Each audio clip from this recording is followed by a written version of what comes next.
মাত্র এক বছর আগে নির্বাচনের টিকটকের প্রচারণায় তরুণ ভোটারদের ব্যাপক সমর্থনে ক্ষমতায় এসেছিলেন প্রেসিডেন্ট প্রাবো সুবিয়ান্তো। অথচ বাস্তবতা হলো আজ সেই তরুণ ছাত্র জনতায় তার গদি নাড়িয়ে দিতে এসে দাঁড়িয়েছে রাজপথে। দৃশ্যটি যেন ২৭ বছর আগের ছাত্র বিক্ষোভেরই প্রতিধ্বনি, যে বিক্ষোভ পতন ডেকে এনেছিল সাবেক প্রেসিডেন্ট জেনারেল সুহার্তোর আর বদলে দিয়েছিল ইন্দোনেশিয়ার ইতিহাস।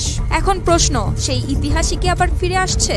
দেশটি কি বাংলাদেশের জুলাই গণঅভ্যুত্থানের মতো বৃহৎ কোনো আন্দোলনের পথেই হাঁটছে?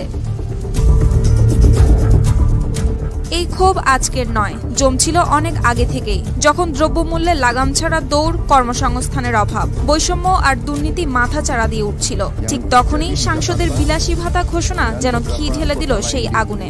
২৫ আগস্ট শুরু হওয়া বিক্ষোভ মাত্র ৩ দিনের মাথায় চলে যায় নিয়ন্ত্রণের বাইরে। ২৮ আগস্ট সংসদ ভবনের সামনে পুলিশের গাড়ির নিচে চাপা পড়ে ২১ বছরের আফান কুর্নিয়ান। তার মৃত্যু মুহূর্তেই সেই বিক্ষোভকে পরিণত করে দাবানলে। হাতে খাবারের ব্যাগ নিয়ে বেরোনো সেই তরুণ এক ঝটকায় পরিণত হয় আন্দোলনের প্রতীকে। শুরুতে সরকারি ভবন, রাজনীতিবিদদের বাড়িতে সীমাবদ্ধ থাকলেও এবার বিক্ষোভ ছড়িয়ে যায় বাংদুংয়ের বিশ্ববিদ্যালয় এলাকাতেও। প্রথমবারের মতো বিশ্ববিদ্যালয় ক্যাম্পাস ঘেঁষে পুলিশের টিয়ার গ্যাস আর রাবার বুলেট ছোড়ার ঘটনা কাঁপিয়ে দিয়েছে শিক্ষার্থীদের। এরপর থেকেই শিক্ষার্থীদের অংশগ্রহণে আন্দোলন হয়ে উঠেছে আরও ভয়াবহ।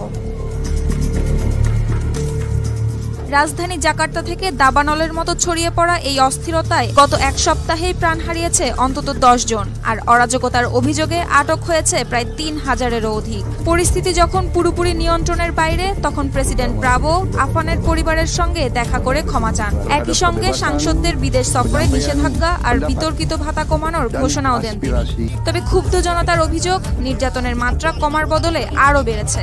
সেনা পুলিশকে টিয়ার গ্যাস, রাবার বুলেট, এমনকি রাতের আধারে অভিযান চালানোরও নির্দেশ দিয়েছেন তিনি। ইন্দোনেশিয়ার এমন উত্তপ্ত পরিস্থিতিতে আজ শিক্ষার্থীদের পাশাপাশি ঝাড়ু হাতে নেতৃত্ব দিচ্ছেন নারীরাও। সেনা, পুলিশ আর মিলিশিয়ার বিরুদ্ধে তারা দুর্নীতি, দমননীতি আর অতিরিক্ত বল প্রয়োগের প্রতিবাদ জানাচ্ছেন এই প্রতীকী মিছিলে। তবে একই সঙ্গে জাতিসংঘ সহ মানবাধিকার সংস্থাগুলো পুলিশের অতিরিক্ত বল প্রয়োগের সঠিক তদন্তেরও দাবি তুলেছে।